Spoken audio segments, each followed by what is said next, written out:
आज Doubtnut app download करें। Doubtnut पर अपने सभी गणित, रसायन विज्ञान, भौतिक विज्ञान और जीव विज्ञान के डाउट्स का करो सफाया। बस प्रश्न की फोटो खींचो, एक ही प्रश्न को क्रॉप करो और तुरंत वीडियो सोल्यूशन पाओ। अभी डाउनलोड करें।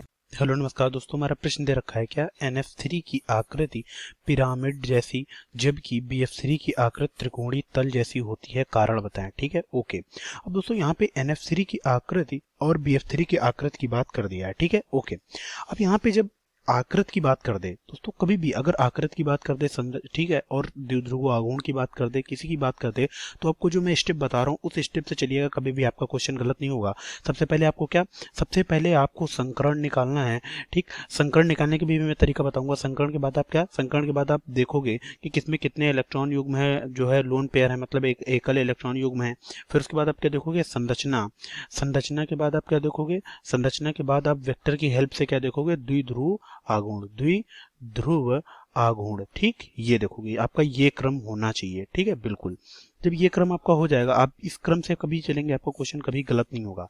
अब दोस्तों यहाँ पे किसकी बात कर रहा है, NF3 की बात कर रहा है। ठीक है, इधर NF3 की बात कर रहा है और इधर मैं BF3 ले लेता हूँ। ठीक है, ओके। अब हम एक एक करके सॉल्व करते हुए चलेंगे। अब यहाँ पे सबसे पहले अगर मैं संकर्ण निकालना, संकर्ण निकालने के लिए मैं दो चीजें आपको बताऊंगा कि दो चीजें आप निकालना सीख गए तो आप संकर्ण आराम से निकाल लेंगे। अब दो चीजें वो क्या है, एक होता है आपका बंधित इलेक्ट्रॉन युग्म, ठीक है, और एक होता है जो है एकल इलेक्ट्रॉन युग्म।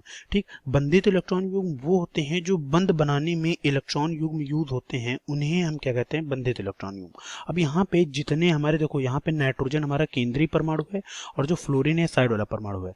तो जब कभी भी किसी अणु में जो साइड वाले परमाणु होते हैं वो हमारे क्या होते हैं, बंधित इलेक्ट्रॉन युग्म। अब हमारे बंधित इलेक्ट्रॉन कितने हो गए, 3। ठीक है, ओके।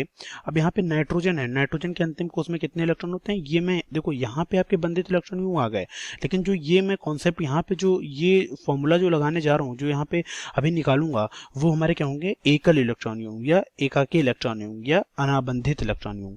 देखो उसको कैसे निकालते हैं, एकल इलेक्ट्रॉन युग्म कैसे निकालते हैं। अब देखो दोस्तों, मैं बताता हूँ आपको। जो है आपके नाइट्रोजन जो है, नाइट्रोजन के अंतिम कोश में कितने इलेक्ट्रॉन होते हैं, आपको पता है 5, ओके। और जो फ्लोरीन है, फ्लोरीन की सौष्ठवता कितनी होती है, -1। फ्लोरीन के कितने परमाणु हैं, 3 है। ठीक, तो जब आप इसको सॉल्व करोगे ये कितना निकल के आएगा, ये निकल के आएगा आपका 2 इलेक्ट्रॉन। 2 इलेक्ट्रॉन मतलब एक एकल इलेक्ट्रॉन युग्म। ठीक, एक एकल इलेक्ट्रॉन युग्म। तो आप इसको कैसे लिखोगे, आप लिखोगे 3 + 1, ये कितना हो गया, 4। और 4 से आप क्या लिख सकते हो, 4 से आप लिख सकते हो क्या, sp3 संकरण। ठीक है, ओके। अब sp3 संकरण इसका आ गया। अब अगर BF3 की बात करें तो इसी तरह BF3 का भी कैलकुलेट करोगे। यहाँ पे B क्या है आपका, केंद्रीय परमाणु है, फ्लोरीन क्या है यहाँ पे, साइड वाले परमाणु। जितने साइड वाले परमाणु उतने बंधित युग्म, बंधित युग्म कितने हो गए, 3, ओके। अब यहाँ पे हमें एकाकी इलेक्ट्रॉन युग्म निकालना है, तो यहाँ पे जो हमारा बी है, ठीक है, मतलब ठीक है। अब बी के जो अंतिम कोश में कितने इलेक्ट्रॉन होंगे, अब बताओ मुझे। जो है बी के अंतिम कोश में, बोरान के अंतिम कोश में कितने इलेक्ट्रॉन होते हैं, बोरान के अंतिम कोश में इलेक्ट्रॉन होते हैं हमारे 3। हमने 3 किया। और फ्लोरीन की संख्या कितनी होती है, -1 × 3। अब इससे जब आप सॉल्व करोगे ये हमारा कितना निकल के आएगा, 0 इलेक्ट्रॉन। 0 इलेक्ट्रॉन मतलब 0 इलेक्ट्रॉन युग्म।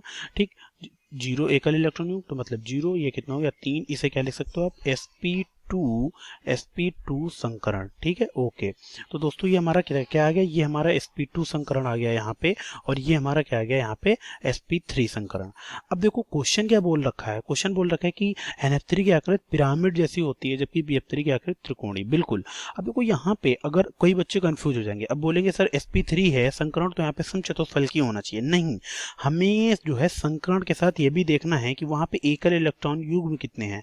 अब यहाँ पे देखो 3 जो है, संकरण तो हमारा sp3 है, लेकिन यहाँ पे एकल इलेक्ट्रॉन युग्म भी है। अगर एकल इलेक्ट्रॉन युग्म 1 है तो उसकी आकृति क्या हो जाती है, sp3 संकरण की, sp3 संकरण की आकृति होती है पिरामिड जैसी, त्रिकोणीय पिरामिड जैसी। मतलब ये यहाँ पे नाइट्रोजन हो जाएगा, यहाँ पे एक फ्लोरीन एटम, ये फ्लोरीन एटम और एक फ्लोरीन एटम ऐसे, और लोन पेयर हमारा मतलब जो एकाकी इलेक्ट्रॉन युग्म है ये ऐसे। इसको क्या बोलोगे आप, त्रिकोणीय पिरामिडी आकृति। ठीक, त्रिकोणीय पिरामिडीय आकृति हो जाती है। ठीक है, आप समझ गए होंगे इसकी त्रिकोणीय पिरामिडीय आकृति क्यों हो गई, क्योंकि यहाँ पे एक जो है एकल इलेक्ट्रॉन युग्म प्रेजेंट है। ये देखो जो मैंने जो है जिसको मैंने जो है सर्कल के अंदर कर रखा है वो। अब यहाँ पे sp2 संकरण है, sp2 संकरण के साथ 0 लोन पेयर है, मतलब आपका क्या होगा, इसकी आकृति क्या होगी भाई, आप बिल्कुल बता सकते हो आसानी से, इसकी आकृति हो जाएगी त्रिकोणीय समतली। क्यों, क्योंकि यहाँ पे देखो इसकी आकृति ऐसे होती है, ये हमारा फ्लोरीन एटम यहाँ पे ये हमारा फ्लोरीन एटम, तो इसकी आकृति त्रिकोणीय समतली होती है।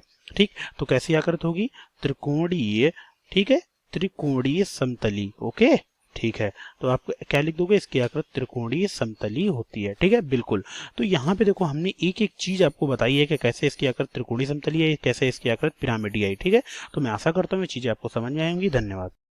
कक्षा 6वीं से 12वीं से लेकर नीट, IIT, JEE वो एडवांस के लेवल तक 1 करोड़ से ज्यादा छात्रों का भरोसा। आज ही डाउनलोड करें डाउटनेट ऐप या व्हाट्सएप करें अपने सारे डाउट्स 8400 400 400 पर।